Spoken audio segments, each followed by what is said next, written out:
All right, this is the end of the chapter. One more thing to learn about God together. It says this: goodness and mercy will follow me all the days of my life, and I will dwell in the house of the Lord forever. My dad told me a story that over 100 years ago, a country preacher delivered a sermon called The Hounds of Heaven.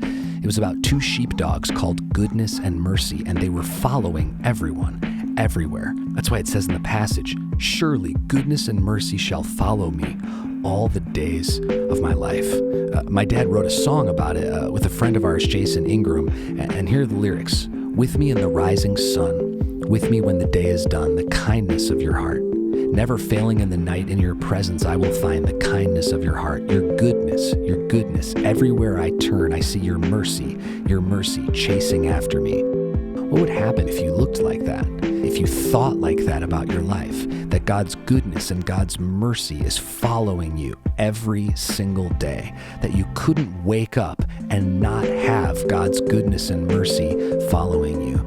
In the Bible, it means the widest possible good. And then the last phrase, I will dwell in the house of the Lord forever. In 2012, I went on a road trip with some friends from college. We went to Mount Rushmore, Rocky Mountain National Park, and we drove down the coast from Oregon to LA. But it was a disaster because we didn't see a gas station for 100 miles. We ran out of gas, and I'll spare you the details. It was awful. But we finally reached our destination safe and sound, and man, does that feel good. Here in the last verse of Psalm 23, the sheep have reached their destination. The sheep thinks that it's headed for the pen, but the sheep gets invited in the house. Isn't that a wonderful picture of how awesome our shepherd is? That he would invite us into his house? I love that word forever. One word meaning length and one word meaning time in the original Hebrew. As time continues to stretch on and on and on, we will be right here as sheep, dwelling in the house of the shepherd. Doesn't the valley seem small when you're finally in the house with God?